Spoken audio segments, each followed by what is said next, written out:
Thank you all for being here. I'm so excited to have this conversation. What we are talking about is sabotage and how it is stopping you and how you can get back into control.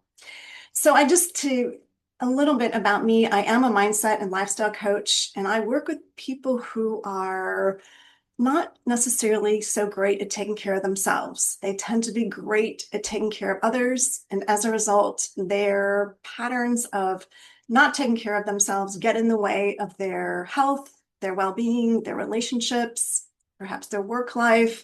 And it really creates an internal dis-ease of their experience. And so my passion is really helping people really connect to how to regain control and how to step out of the patterns that may have been running them for years. So I'm really excited that you are here to have this conversation. And I just congratulate you because I know how easy it is to keep doing what you've been doing and the challenge of being able to do something that you've not done before. So this really is an opportunity to learn something different and really put it into practice. So thank you for being here.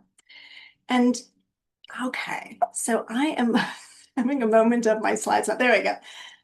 There we go. So this is about saying no to self-sabotage so that you can bring back control and happiness.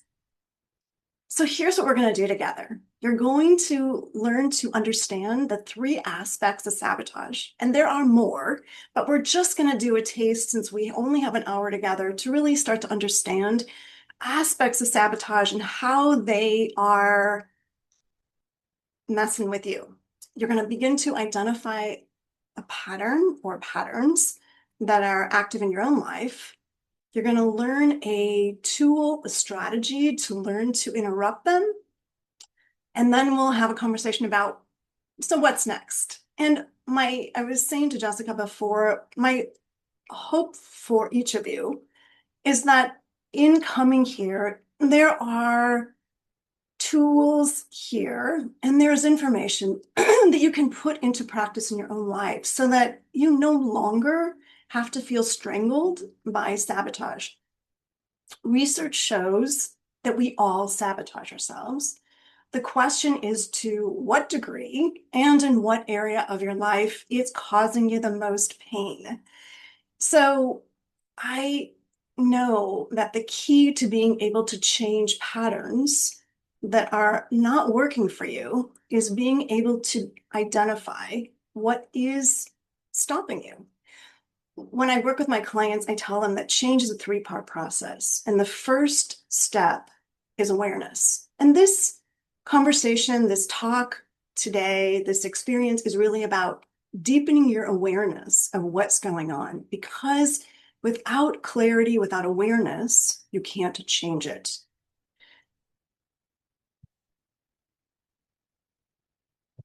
Einstein said, "The mind that created the problem cannot fix the problem." I absolutely love this quote, and I repeat it often because think about yourself when you are in your own mind and it is feeling hard, you're in struggle, you know you're sabotaging yourself, you can't help yourself. You've done it before, you know you really need to do something different, but there you are again. That mind that's created the problem cannot fix it. And that's the good news, because knowing this is, like I said before, the beginning to having the awareness to change it. When we stay in the problem and think that, okay, I'm just going to try harder, I'm just going to push, you might have the experience that the more you push, the worse it gets. Anybody else have that experience? I know I have. So this really is this opportunity of looking at how to create a different mind so that you can begin to fix the problem. So I'm going to ask you, how do you sabotage yourself? When you think about your own life, where does it cause you the most suffering? Research shows there are three areas of our life that sabotage undermines us.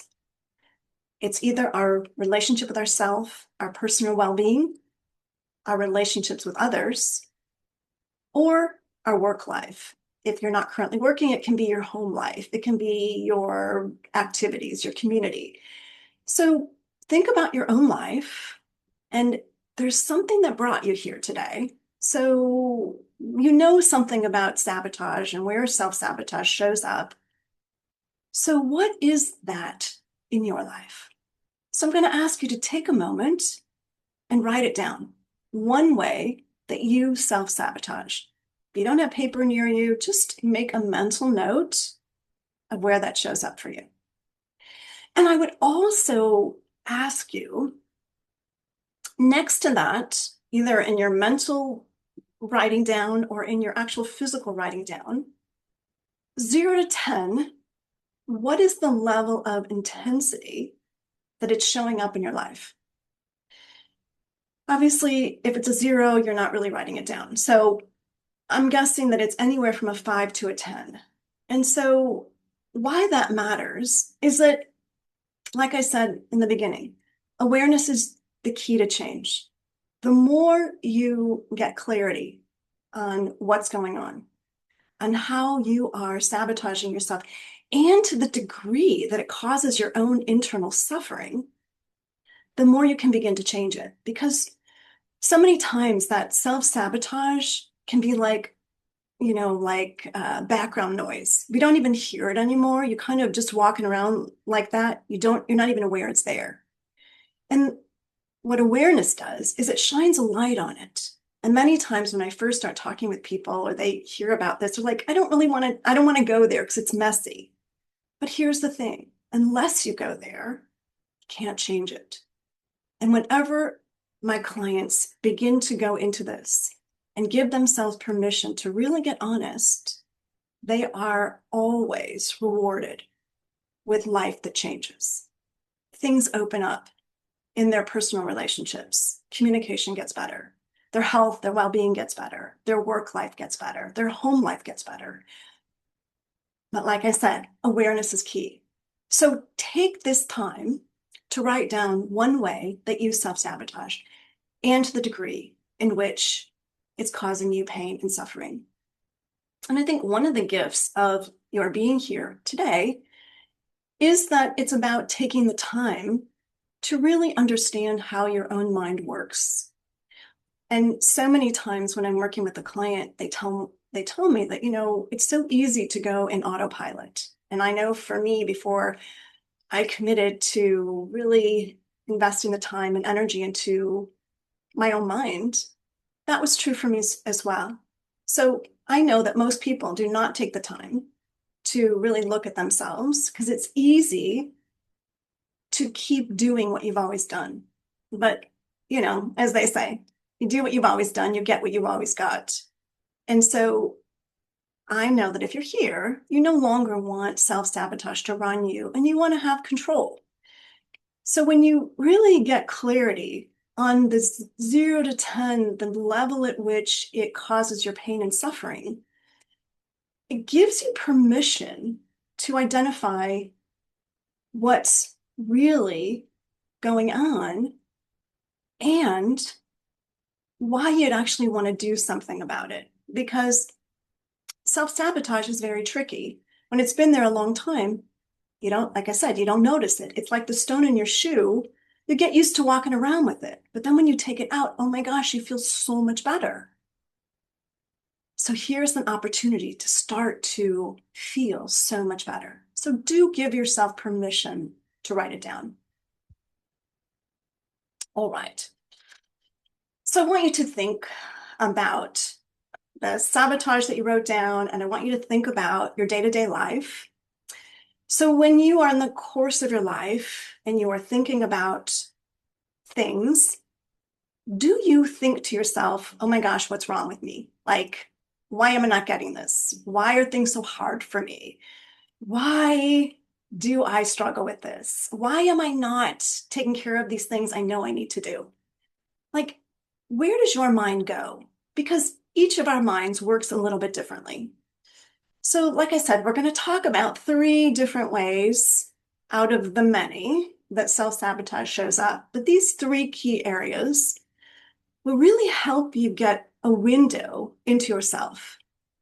So when you think about things, do you think, what's wrong with me? Like, does your mind go in that direction? Do you self-criticize?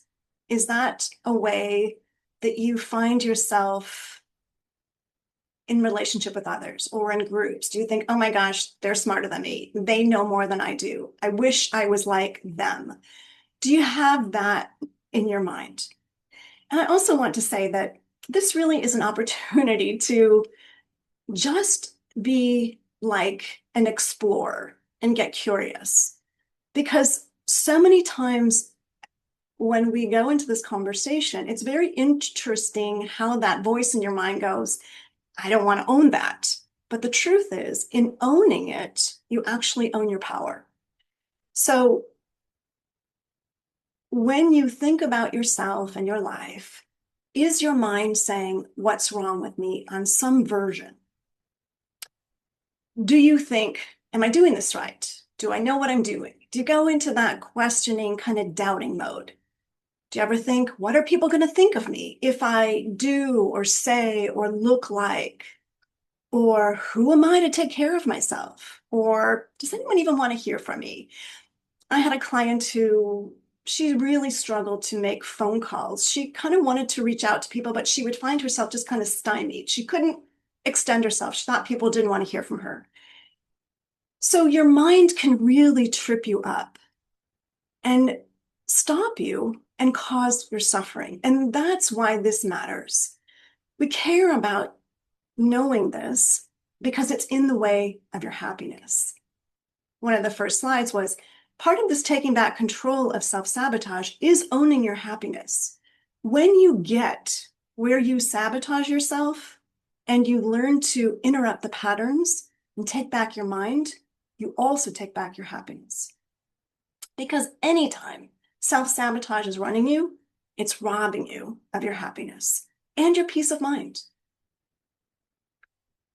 So maybe maybe your mind doesn't go in that direction. Maybe your mind thinks, well, you think more of what's wrong with them. What's wrong with you? Because you think there's nothing wrong with me. I'm perfect. I know what I'm doing. I'm very clear about what I'm doing. I spend lots of times to make sure I'm right. But the problem is them. They are the problem. Maybe your mind thinks, oh my gosh, I can't believe they never, you fill in the blank. Or maybe you think, if they weren't so, fill in the blank. Or maybe you think, oh my gosh, I dread dealing with them because they are so, fill in the blank. So you see, you don't think there's anything wrong with you, but you think they are the problem. So again, one is not better than the other. It's just coming to understand, where does your mind go? What's the direction? What's the road? What's the train that your mind's on? Are you more focused on they are the problem? Good to know. But maybe you don't go there either. Maybe you think, I'm not really focused on the people. I'm focused on my circumstances. What's wrong is my circumstances or how things turned out. If things were different, I would feel happier. Maybe you think your circumstances are the reason why you can't be happy or you can't be in control of your own life. Maybe you think if this went better, wasn't so blank, I'd be happy. Maybe you think if I didn't have, you fill in the blank, I'd be able to take care of myself. Or maybe you think if I had more support, I could take care of myself, or I could do whatever it is that you don't think you can do. I had a client who really wanted to, so you'll see how this shows up. I had a client who really wanted to take yoga classes. She had 2 little kids, she and her husband were in business together, and he played soccer. And whenever it was that she wanted to go to her yoga class. It just turned out that she never could do it. And so she would always say, it's because of my husband playing soccer, because I have two little kids, we have this business. And as we worked together, she came to realize, oh, it's not necessarily the way I think it is. But that's how her mind had played it. And so the intention here is just get curious on how your mind is telling you you can't be happy or you can't be in control. And the other thing is, you might say, if I had a better blank, I wouldn't feel so bad. So everybody's blank here is going to look different because each of your life circumstances are different. And so as you get more clarity on what it is that continues to trip you up, because usually these stories are things we've repeated over and over and over again. It's not something we tell ourselves once. This is how sabotage works. It's a familiar story, and it's the familiarity that makes it feel very true, very real. So consider how sabotage shows up for you. So we just talked about 3 ways. One is yourself. You focus on what's wrong with you. You focus on past mistakes, resentments over the past, irritations, and it holds you back. Maybe it stops you from going out to try new things because you're so focused on what has gone wrong in the past when you did those things. Or your mind is focused on others. You focus on what is wrong with other people. Don't have much appreciation for them. More they feel like an irritant that you have to deal with. And it's easy to get into this inferior superiority comparison because it's kind of in a right, wrong, you're right, they're wrong, or vice versa. Or it's your circumstances. You tell yourself over and over again, it's your circumstances that are bad. It's hard to see any gifts or any opportunity in those situations. So think about your own life and where your sabotage or your judgment or your critic, call it whatever you will, what it shows up as. Most often is yourself, attacking yourself. You're more focused on judging others and what they're not doing right, or more focused on the circumstances and how things would be better if circumstances were different. So I know that the more you make this yours, and the more you can really put it out, and, as they say, that which is brought to the light is healed, is changed. When we keep things to ourselves, we don't want to tell anybody, it stays in the dark and it can't change. And that really is how we perpetuate our own suffering, not knowingly. So this really is an opportunity to do some self-reflection and maybe share it with the group. So if you'd be willing to put in the chat, say your name, where you live, and your dominant pattern. And if you don't feel like doing it, that's fine. It's not mandatory. But it really is an opportunity to put in the chat so that we can have a group experience. And it's just that reminder that we're all in this together. Like I said, the majority of people on this planet sabotage themselves. The question is, to what degree and how much and what area of their life?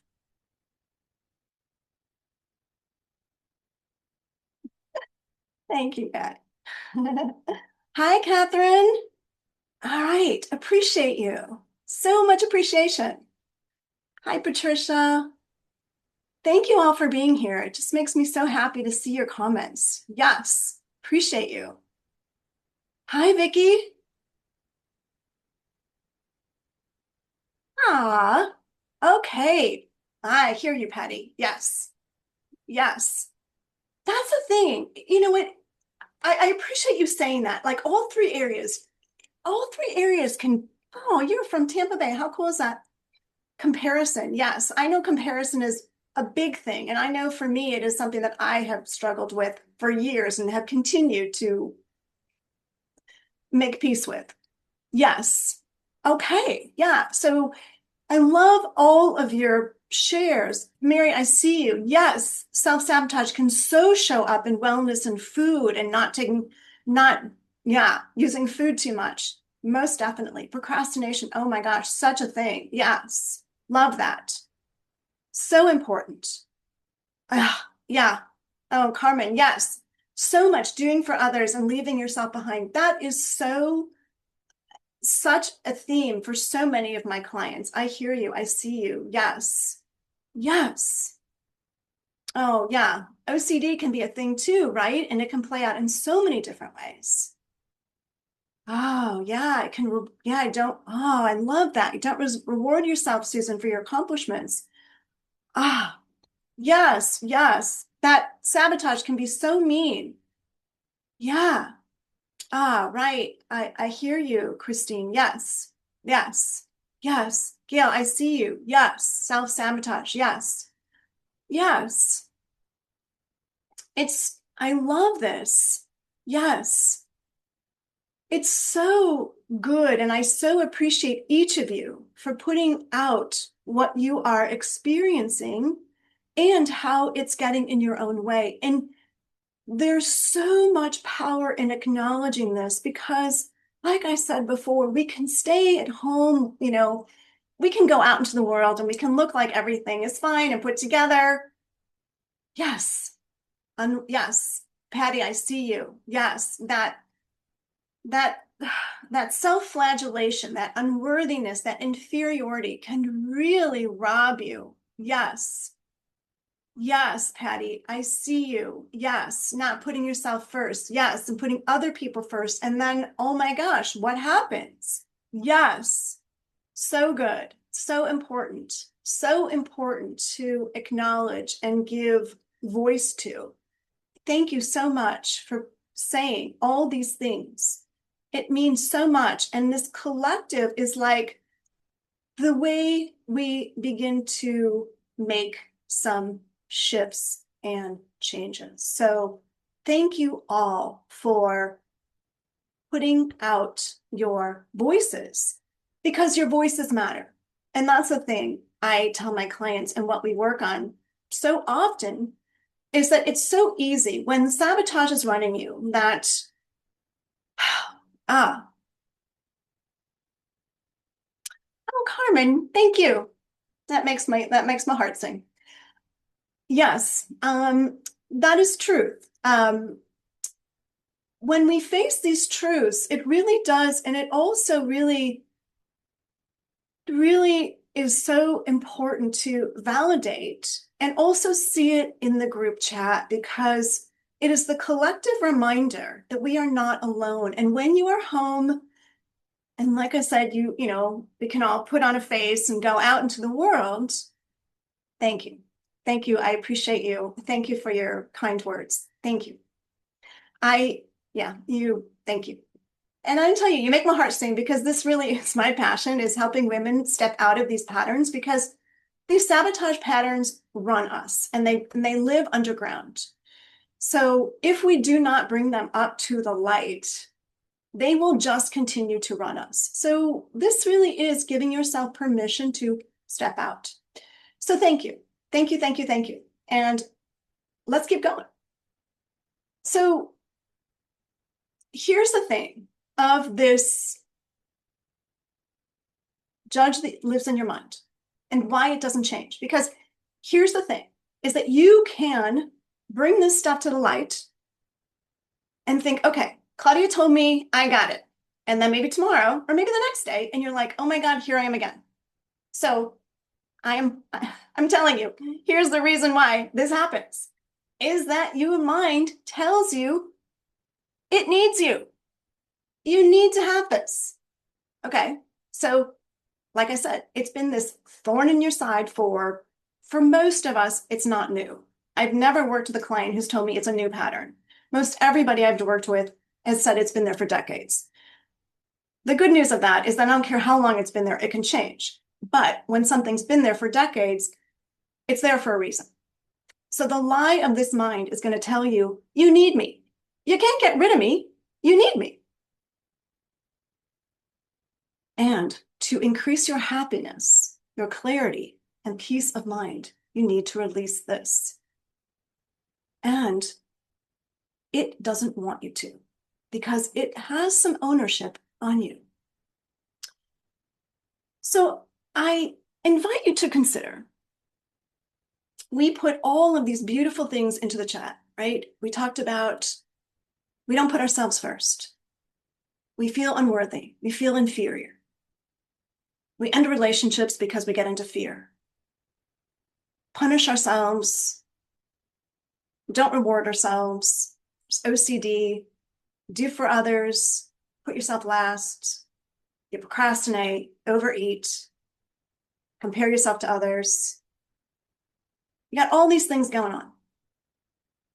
So ask yourself, how much energy in the course of a day is that taking from your mind? If you think about your mind being 100%, how much of your mind is occupied by that in the course of a day? For most of us, it's a lot.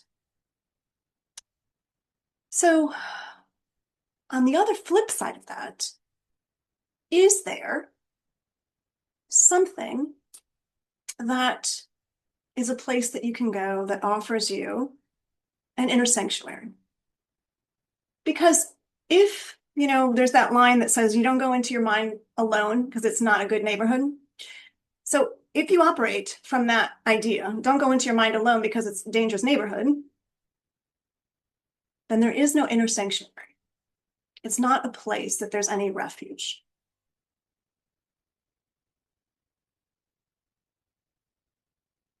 Indeed. Indeed, Patty. Indeed. So with the power of an inner sanctuary, you can begin to start to shift and to take back your control and your happiness. So when we started the talk, I said that I would share with you a tool and a way to begin to intervene into this way in which your mind trips you up. So if you would, I'm going to invite you to slow down with me and to take a moment to just go within your inner self, and just, you can keep your eyes open or you can keep them closed. It's up to you. And I invite you to just, for a moment, just look inside your own body and notice what you notice. Notice anywhere that you find holding. Notice anywhere that you find tension. Notice anywhere that you find tightness, tension, worry, fear. I want you to notice where any of that might live. Insecurity, compulsion, doubt. See if you can look inside your body and just notice where it lives. And then if you would, with me, take a deep breath in and then release it, let it go. Once more, take a deep breath in.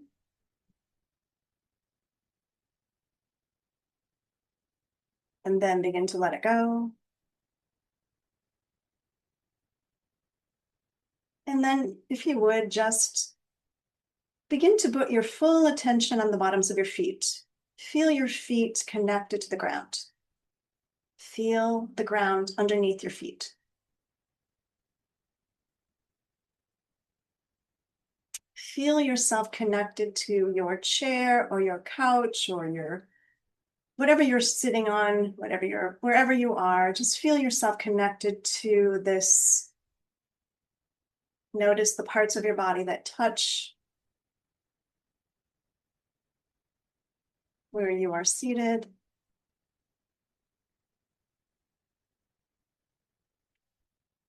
And then bring your attention to your breathing. Breathe in through your nose. Feel the temperature of air as it enters your nostrils. And then feel the temperature of air as it exits your nostrils.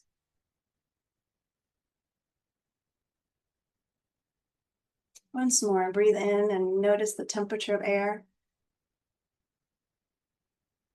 And breathe out and notice that temperature of air.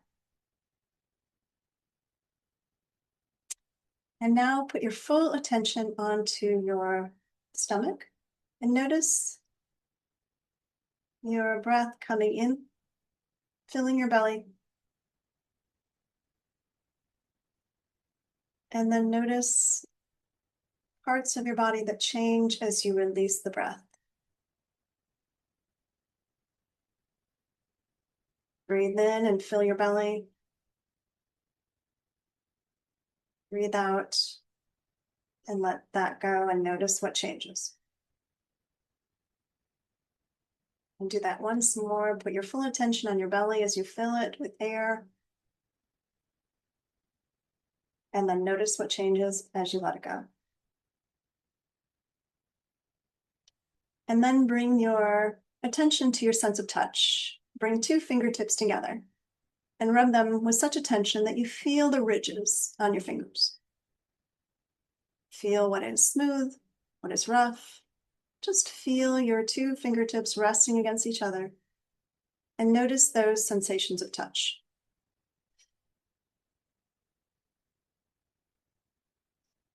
And then begin to let all the fingertips rest against the fingertips and the palm of the other hand. And notice all of those sensations of touch. Notice what is smooth, what is rough, what is cool, what is warm.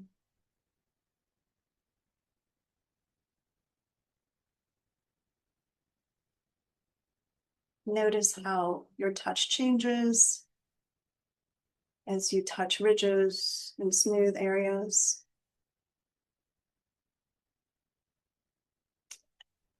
And then letting that go, begin to bring your attention to sounds that are around you. Start out by finding the sound that is furthest away from you. See if you can find a sound that you hadn't noticed before. Extend your hearing out like it's a radar beam and see if you can pick up a sound that you hadn't heard. And then begin to hear sounds that are closer to you.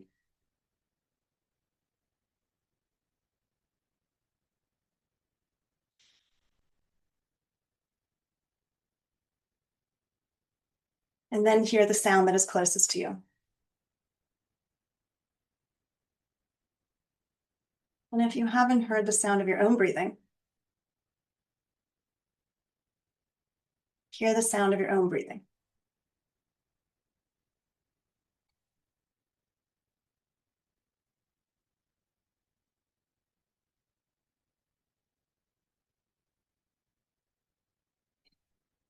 And then I want you to do a mental scan once more.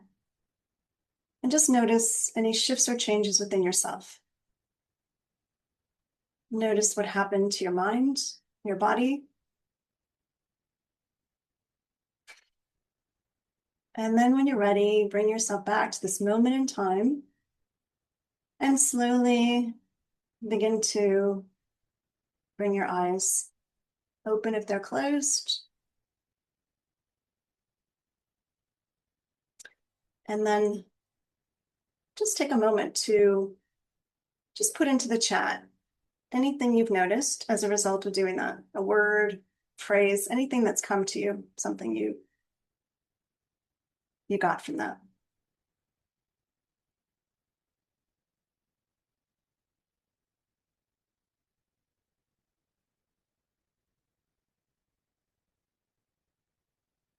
I love it.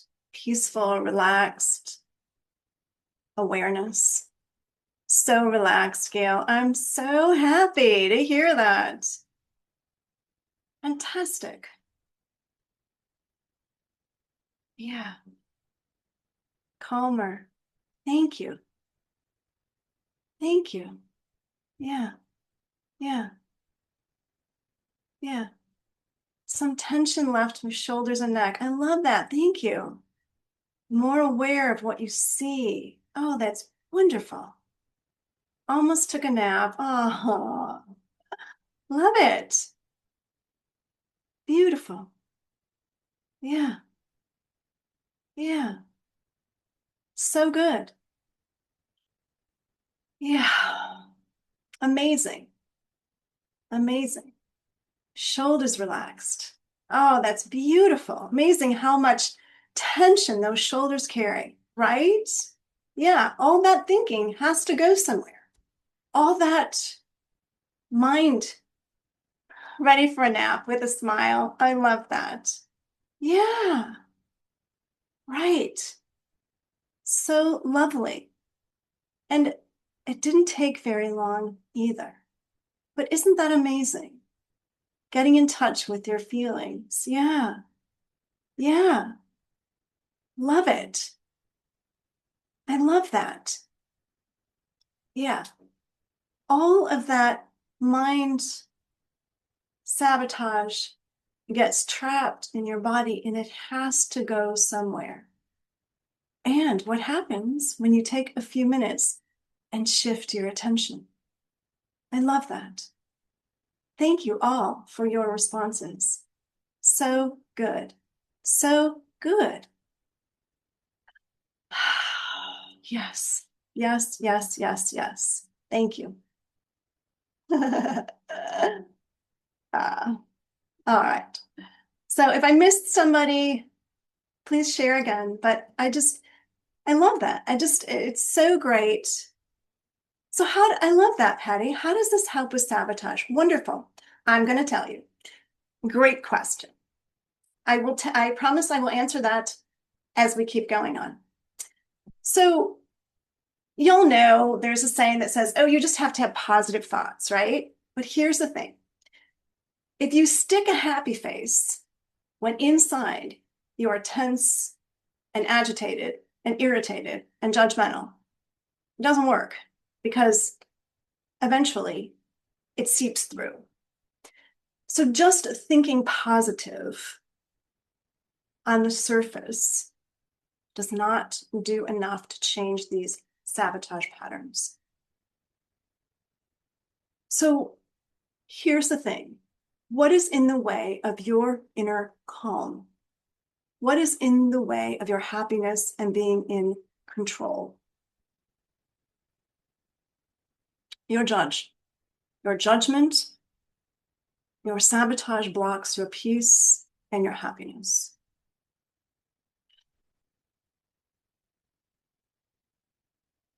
And your judgment, your eating issues, your leaving relationships, all of these ways that we get into self-sabotage tells us that we need it.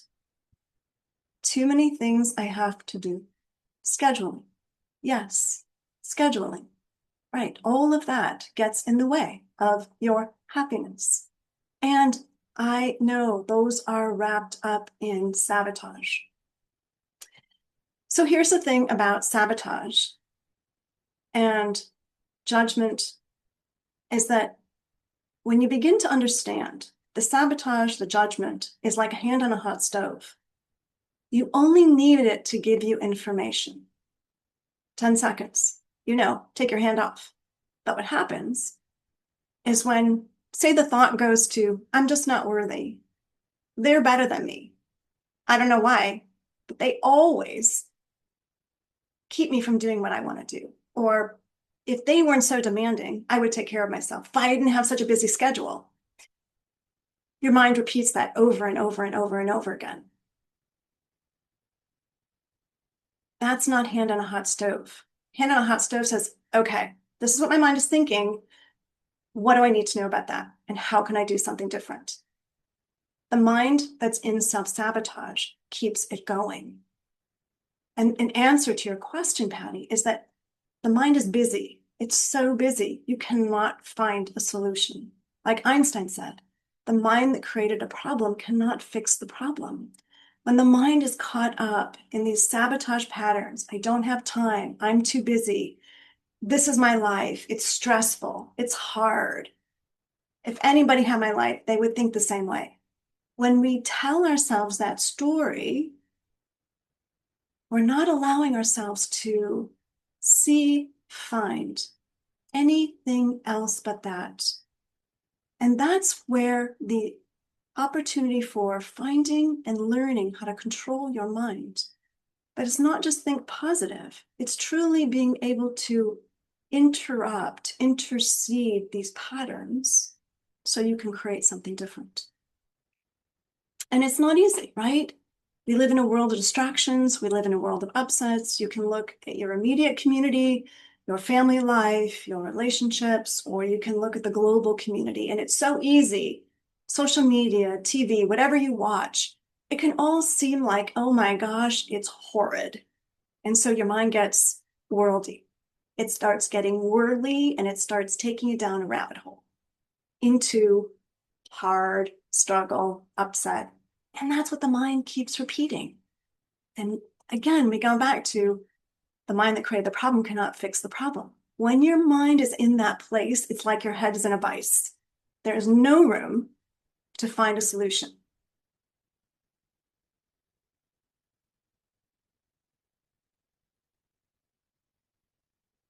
Yes, yes, it can feel that way, Susan. It can feel like there's not enough room to do all that you need to do. And that is the power of learning to have mastery over these patterns. Because right now it can feel like your mind is running you and you have no control, which is what the talk is about, taking back control. So when we are operating out of these sabotage patterns, we are operating in the world of distractions and upsets. But here's the thing, the only way we change is through practice. Insight is 20%, 80% is practice. So, like I said, you can have an idea. Yay, Patty. Yay, Patty, for new patterns. I'm with you, my friend. 20% insight, 80% practice. So, like I said, when you have the image of your mind and you feel like it's just whirled up and overwhelmed, these patterns, they run you. Again, no judgment, but it gives you a key into how things are operating. And so from that place, you can say, okay, this is the power of insight. From that insight, you realize, hand in a hot stove, this is not a workable solution. If I continue in this way, I am not going to ever step away from this. I will always have a life that's overwhelming. And then I will, have what I have at the end of my life. So how do we learn to shift these patterns?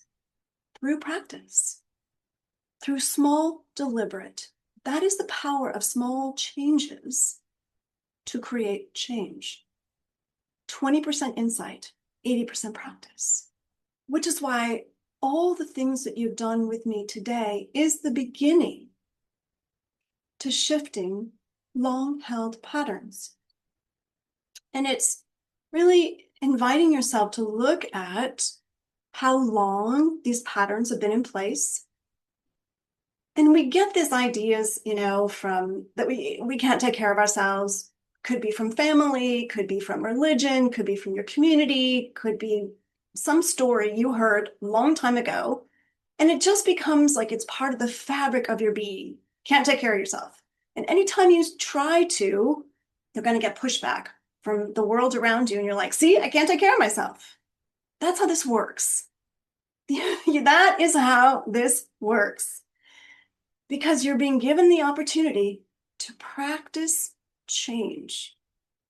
Like I said before, it is the mind that created the problem that cannot fix the problem. And we do what we've always done, we get what we've always gotten, but that's what we know. And so it's only when we begin shifting to different ways that these patterns begin to change. Every client I have worked with, and I'm going to tell you, I've been coaching for 13 years. I've worked with people in their 20s, 30s, 40s, 50s, 60s, 70s, and a few in their 80s. And some of them, obviously, anyone over 50 has had decades of practice. They have all turned things around. So I know it doesn't matter what life circumstances are, anyone can change. The question is that as important to you as the patterns are. It's like I said, you can know problem, but then it's the willingness to be able to step into the solution. And which is why thinking positively, there's nothing wrong with thinking positively, but it's not enough to take you to the other side. Because again, if you put these thoughts, I'm just going to be happy. I had a client, I'll share an example. I have a client that I was working with, and she would say, I'm going to pray about it, and I'm just going to, I'm going to think positive thoughts about these people. But inside, she was angry, she was resentful, but she didn't really want to own it because she wanted to think positive thoughts and she wanted to be spiritual. And it's only until we really did the work together and she's like, oh my gosh, I feel so much freer. Like I'm not holding that stuff about these people any longer. So thank you, Carmen. So I just, it is not enough on its own. And I say this out of complete respect for positive thought, but also for knowing what I know, is that you need a combination to really make life-sustaining change. And to me, that's the good news, because you want a solution that's going to work. And you can bang your head against the wall thinking, I think positive, and why don't I feel better? And that's why it's not enough. You're not doing anything wrong. It's not enough of a solution. And so that is why what I work with the work I do is really about helping people truly find solutions. And so today you're getting a taste of possibilities. Small changes will create a lifetime of change. So know that your judge, your self-sabotage, your mind is what's generating your happiness and your self-love. It's not your life. And that's the lie of your judgment and your self-sabotage. It says it's your life is the reason that you're not happy and you don't love yourself. But that's not true. It's your mind that's generating that happiness and the self-love. And when we change the way we think, how you view your life changes. And my friends, that is the good news. That is the good news. And that is the passion that I have to really support you, to really step out and forward, to take control and change your mind. Because, like I said, life circumstances will always change for all of us. It's inevitable. Inevitable. But the control that we have over loving ourselves and deciding that regardless of what's going on, I really can have a deep sense of happiness because I know how to control my mind. You're in charge. So I really ask you to consider the question, like, what is the cost of doing nothing? When you think about where you're at, if you just let things be just the way they are, what if you don't do anything? What if you just kind of let things just be just the way they are? What's the cost to you? Feel free to write it in the chat. What do you think would happen if you do nothing?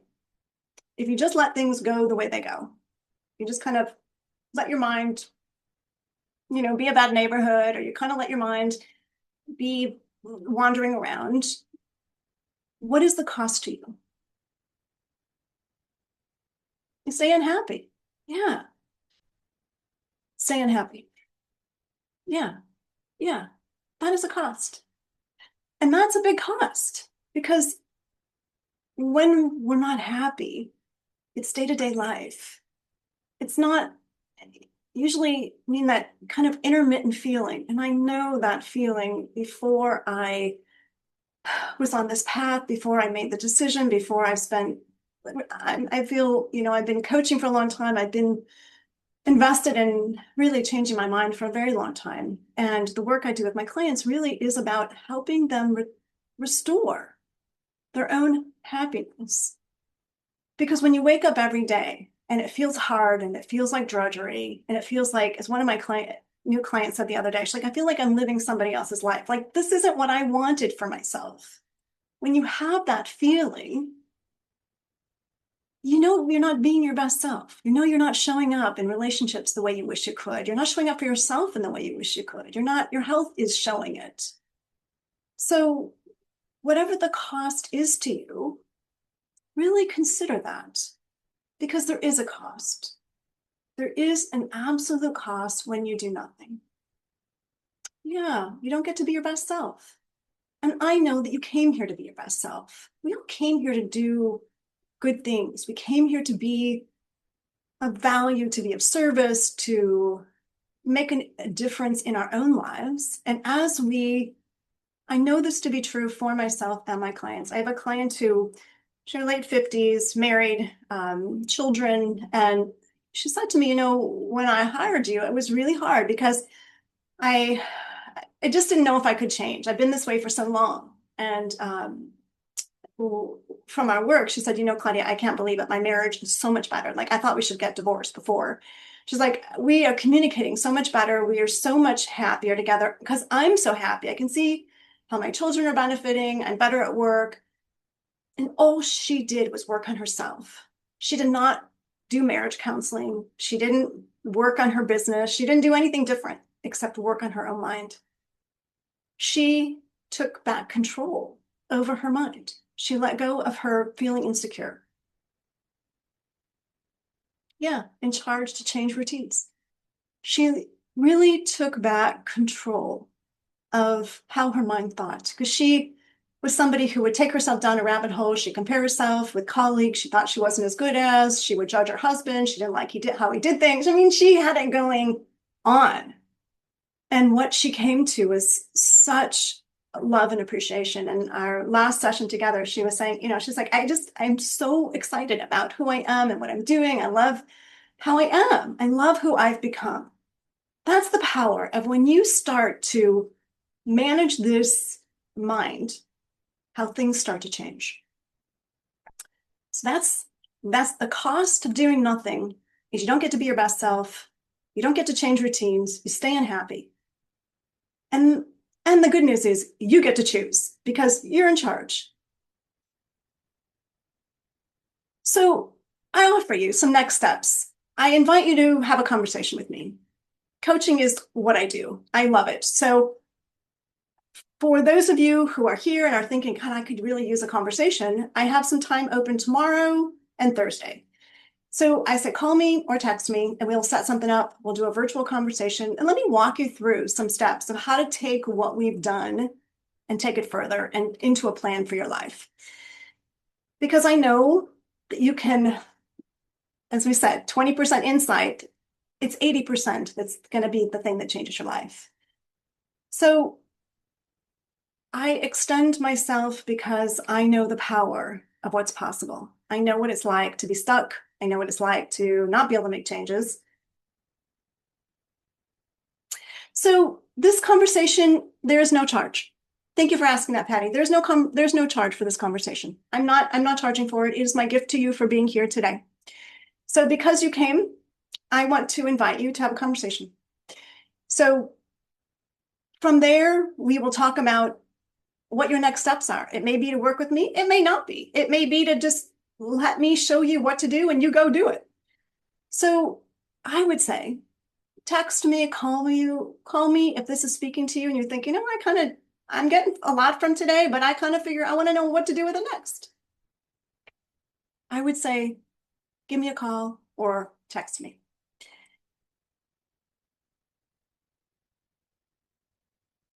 Yes, that's something that I can help you with, Patty. Because here's the thing, we all live with a family. We all have family members. And I always think that those are the people who are going to irritate and annoy us the most. So a lot of the work I have done with my clients is around family and around how do they change their situations with them. So I would say, if there's something on your mind, something on your heart from hearing this conversation and you think, you know what, I want to change these patterns. I want to learn more. This is what this conversation is about. It's about 30, 40 minutes. We can do it like this over Zoom, or it can be a phone call, whatever's most convenient. And really the intention here is just to help you see what your pathway is. Because I know that when you have a plan to move forward, your life changes. And as my client said, it can feel kind of like you're on a magic carpet, like you just kind of get it and you know what to do. And those things that used to bother you so much start to fall away. And that's the power of what is possible. Well, you know what, Patty? It's a number of things. So I'm going to encourage you to have a conversation and let me assist you because part of learning, like where you need to go, is about discovering what it is within you that keeps tripping you up. Because, like I said, sabotage shows up in three ways. It's either your relationship with yourself, what you do with others, or what you do in circumstances. And so when you discover how those things play out and you get more clarity on that, you will know as you shift and change what you need to do with those in your world, those in your community, those outside yourself. Because, like we said before, it is not your world that's creating your happiness. It is your inner mind. But your judgment, your self-sabotage, inner critic, call it what you will tell you it's your world that is creating your suffering or your unhappiness. So this is a conversation to really learn how to take it back, how to bring your mind back, and what that might look like for you. So if you have any questions here, in addition, I'd be happy to answer them. Yeah. So I'm going to tell you that coaching is not therapy. I'm not a therapist, I'm a coach. And the difference between coaching and therapy is that coaching is goal-oriented. And it's very much the work that I do is giving my clients tools and strategy to change their mind and to help them step out of long-held patterns. It's not necessarily about, oh, Gail, you're so welcome. Thank you so much for being here. It's not so much about, you can repeat the story and repeat the story, but it's about moving beyond the story and seeing how where you are can launch you into where you want to go. So coaching is not therapy. Like I said, coaching is very goal oriented. Annabelle, thank you. You're so welcome. I have worked with people who have done therapy and then worked with me. I've worked with people who are in therapy and coach, so they can work together and they can be separate. So good question.